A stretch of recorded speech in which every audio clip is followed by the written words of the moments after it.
hopefully we get one on Wednesday. It looks like it's going to be the sunny day. Well, we're wrapping up National Stress Awareness Month, but talking about stress and mental health is something that shouldn't be confined to just 1 month. That's right. Work is something that plays a major role in our happiness and stress levels. And when work gets tough, paired with a busy personal life, it can really take a toll on our mental health. And here to continue the conversation this morning is Stella Grizont, an executive coach and positive psychology expert and author of the brand new book, The Work Happiness Method, Master the 8 Skills to Career Fulfillment. Stella, it's nice to have you with us today. Great to be here. Thank you. So let's start by breaking down what this work happiness method is. Describe that for us.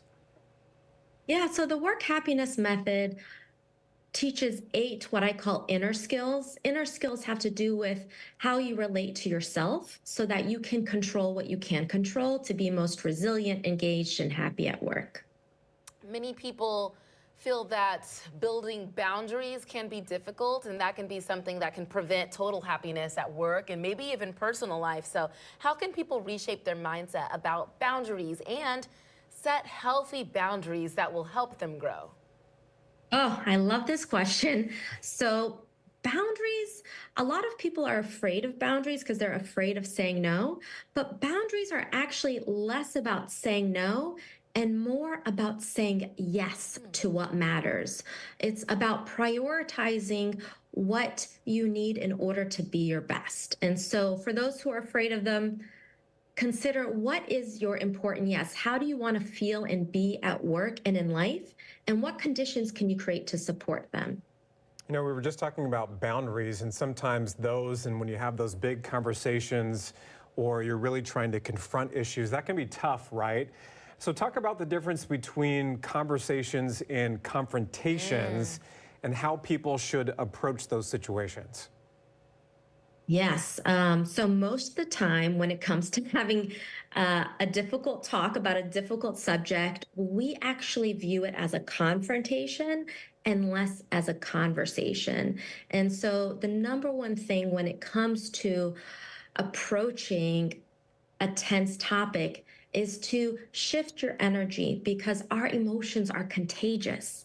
And so if we go into that meeting feeling defensive or offensive or angry or judgmental, then that's actually going to penetrate deeper than any words we say.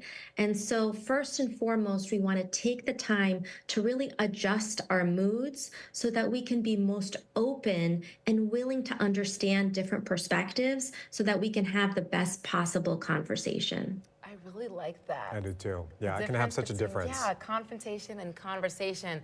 All right, so for those who may have lost their job or are currently in a phase of career change, how can they cope with the uncertainty that comes with that? Oh my goodness, yes.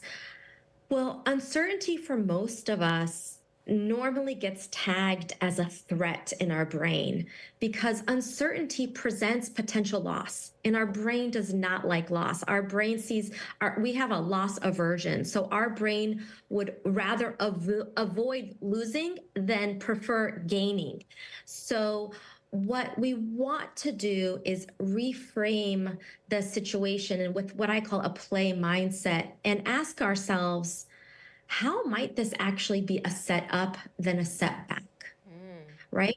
How might I actually grow from this situation? Of course, it's hard. Of course, there's time for us to grieve the loss of the way things were. Of course, we have to make sure that we can put food on the table. But if we can consider how might this actually be supporting me in my future and my career and my growth, we might find ways to actually transform through something that can be quite difficult and devastating. Stella, there's some really great lessons and takeaways from your brand new book. Congratulations on that, and thanks for your time this morning. Thank you so much for having me. All right, we've added a link to Stella's website, which features information about her brand new book.